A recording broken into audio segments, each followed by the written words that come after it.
Bienvenue dans ce combat parce qu'on m'a demandé de vous expliquer la différence ou pourquoi choisir un freelance plutôt qu'une agence ou plutôt une agence qu'un freelance. Eh bien c'est juste après ça.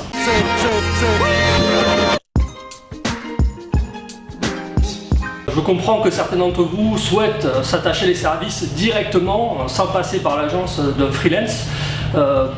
Certainement pour des raisons de coût, on se dit que freelance sera moins cher et c'est vrai, vous avez raison, puisque nous-mêmes, agence, nous sous-traitons à des freelances certaines tâches spécifiques, parce que chez Webzen on fait quand même beaucoup de choses nous-mêmes en interne. Mais je comprends, c'est vrai que ça peut être attrayant d'avoir recours au service d'un freelance. Et il y a des avantages. Donc les avantages, c'est qu'effectivement il va s'occuper directement de votre besoin, il va vous chouchouter, il va peut-être faire un petit peu plus de travail que ce que vous lui avez demandé.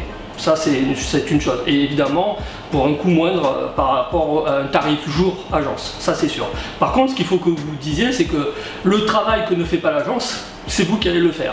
Et ça veut dire qu'un freelance ne va pas forcément gérer votre projet, ne va pas forcément faire le cahier des charges.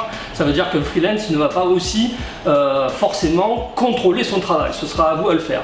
Et ça, c'est du temps. C'est du temps de contrôle, c'est du temps d'explication, alors que l'agence, elle, va vous permettre de vous faciliter tout ce travail. Et c'est ce travail que finalement l'agence fait et que vous payez en plus. Et c'est pas négligeable, je peux vous le dire.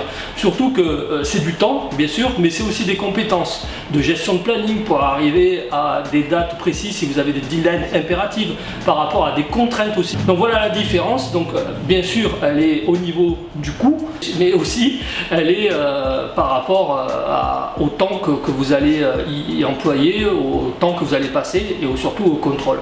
D'un côté je comprends, il peut y avoir des économies à faire en passant avec un freelance en direct, et puis d'un autre côté, si c'est pas forcément votre domaine de compétences, solliciter une agence qui a aussi bien sûr bien d'autres compétences que celles et bien d'autres avantages que celles que j'ai énumérées, mais ça ce sera pour une prochaine vidéo.